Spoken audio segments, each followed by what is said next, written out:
It may not have been the most popular Star Trek spin-off series, but my goodness did Star Trek Enterprise have a lot of intrigue. With that in mind, I am Sean Ferrick for Trek Culture, and here are 10 things you never knew about Enterprise.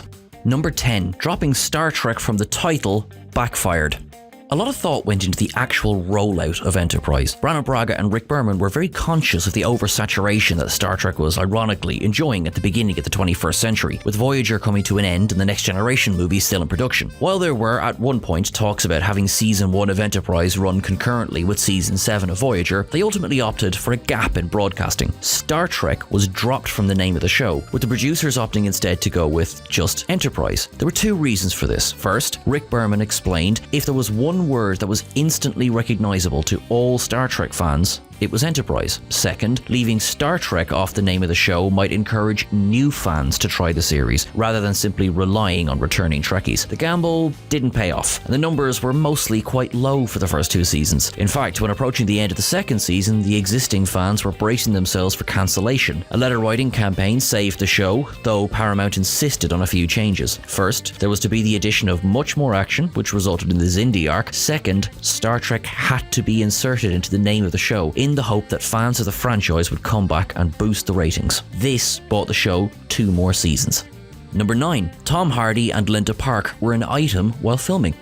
In 2003, Hoshi actress Linda Park began a relationship with a little-known English actor named Tom Hardy. He had recently appeared as Shinzon in Star Trek Nemesis, and even more recently split from his ex-wife, Marlena. The failure of Star Trek Nemesis at the box office had sent Hardy into a spiral of personal issues, ending his marriage and landing him in rehab for drug and alcohol addictions. By the time he and Park began dating, he'd successfully recovered. At one time, they were due to establish their own theatre company while they lived together in South London, although this never ended up materialising. They did appear together in a 2-day production of Brett C. Leonard's play Roger and Vanessa, which Park co-produced. This would end up being the only common work between the pair. They separated a short time later, before the end of Star Trek Enterprise. Hardy remained in England while Park returned to the United States and began residing in Los Angeles.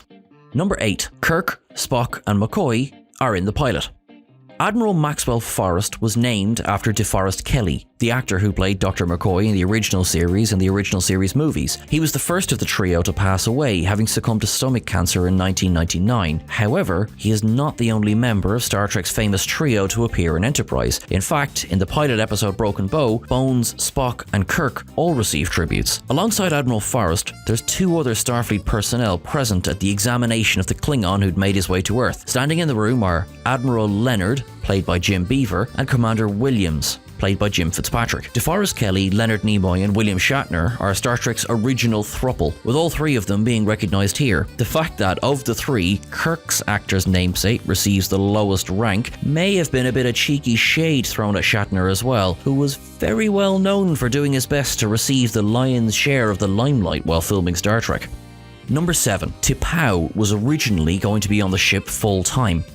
Brannon Braga and Rick Berman felt that the lower ratings of both Star Trek Deep Space Nine and Star Trek Voyager had been the result of those shows being less character-driven than the original series and the Next Generation. So Enterprise was intended to showcase its cast front and center. It was also decided that it needed to be linked to the franchise as closely as possible, so T'Pau was going to be the first officer of the ship. T'Pau had previously appeared in the original series episode Amok Time, played by Celia Lovsky. It was she who presided over Spock's Pon farr and supposed battle to the death with Kirk. She was, at the time, considered one of the most revered Vulcans of all time. Having her appear as a younger version of herself would certainly have linked the series, but there were those on the writing team who felt it might be a bit too much. T'Pau became T'Pol, though the character would later go on to appear in the 4th season serial The Forge, Awakening and Kirshara, this time played by Kara Zediker. Number 6. Archer's name was chosen to avoid a lawsuit. Scott Bakula's Captain Archer was originally going to be called Jeffrey Archer. It's possible that this was intended to be a tribute to Jeffrey Hunter, the original actor to play Captain Pike in the first pilot of Star Trek, The Cage. While American audiences saw no issue with this, UK fans were quick to point out that there already was a Jeffrey Archer out there, and the producers may not like the comparisons drawn between them. Jeffrey Archer is the former UK politician and peer of the House of Lords who was found guilty of perjury and sentenced to 4 years in prison for perverting the course of justice. Justice. Once producers learned of this, they hastily rewrote the character to be named Jackson Archer. Then, another issue arose. There was exactly one Jackson Archer living in the United States. In the end, to avoid any potential lawsuits or embarrassing comparisons, Archer's first name was officially changed to Jonathan. The producers did a check and there were 20 Jonathan Archers living in the United States, so they reckoned that with that many out there, none of them were likely to sue. Number 5. A failed audition won Dominic Keating the role of Malcolm Reed. 2 years before Enterprise began production, a young actor named Dominic Keating walked onto the Paramount lot. He had been called to audition for Star Trek Voyager, of which Rick Berman and Brannon Braga were very much a part. He read his lines, thanked them both, and went on his way. He was not offered the role in Voyager, and that could have been the end of that story, only it wasn't. Braga knew instantly that there was a role that would suit the English actor perfectly, it just wasn't on this version of Star Trek. Keating was invited back again when Enterprise was in the early stages of casting. This time, he got the role almost on the spot. In fact, he and John Billingsley were among the first to be cast in Enterprise. Anthony Montgomery had similarly auditioned for Voyager for the part of Tuvok's son, though he also hadn't got the role. Keating and Montgomery are both fine examples of when the casting director says they'll keep your CV on file, sometimes they actually do mean it. Number 4. Starfleet Academy was never on the cards. For nearly 40 years, there have been rumours of a Starfleet Academy television series. This goes back to Harve Bennett's time as producer on the series. At one point, there was a proposed spin-off while the original series films were still in production. Then, a draft of the script of Star Trek VI: The Undiscovered Country featured flashbacks to the Academy, with Bennett confirming preliminary offers had been sent to Ethan Hawke to appear as Kirk and John Cusack to appear as Spock. This version of the script came to nothing and actually led to Bennett's departure from Paramount. However, the idea of a prequel never truly went away. It would be revisited in J.J. Abrams' 2009 Star Trek film, though the similarities between Bennett's version and his own were purely surface deep. Berman and Braga, however, categorically denied that their prequel would have anything to do with this idea, even though Bennett was still trying to get his story made. In the case of one prequel beating out another, Enterprise got the green light and the Academy series was put on the shelf. Harve Bennett died in 2015, putting a final full stop on the dream of this series. Number 3. The writers tried to find a way for William Shatner to appear.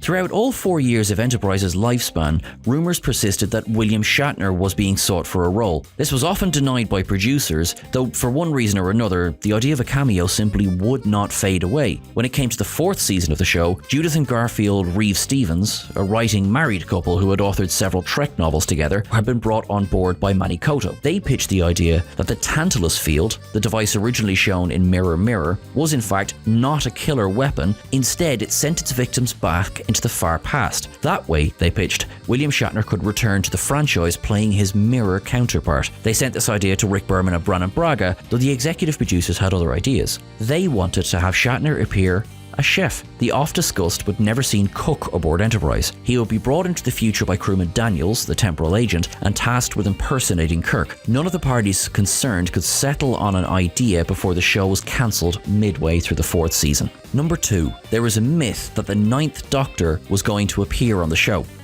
During production of The End of Time, Russell T Davies and David Tennant's final offering as a pair on Doctor Who, the former showrunner was interviewed about his time on the series. He was specifically asked if there was anything he didn't get to do that he later regretted. I would have loved to have done a Star Trek crossover. The very first year we talked about it. Then Star Trek finally went off air. Landing the TARDIS on board the Enterprise would have been magnificent. Can you imagine what their script department would have wanted? And what I would have wanted? It would have been the biggest battle. This led fans into a craze, wondering if there had ever been plans for Christopher Eccleston to appear on the bridge of the Enterprise. However, Davies later clarified that the "we" in the quote was somewhat out of context. The "we" he was referring to was all in-house writing staff, i.e. in the BBC, and most definitely not on the Paramount lot. That meant that, despite how cool it would have been to hear one of the most familiar sounds in all of sci-fi appearing on the bridge, this was simply the whim of Davies, breaking the hearts of every fan who wanted a crossover.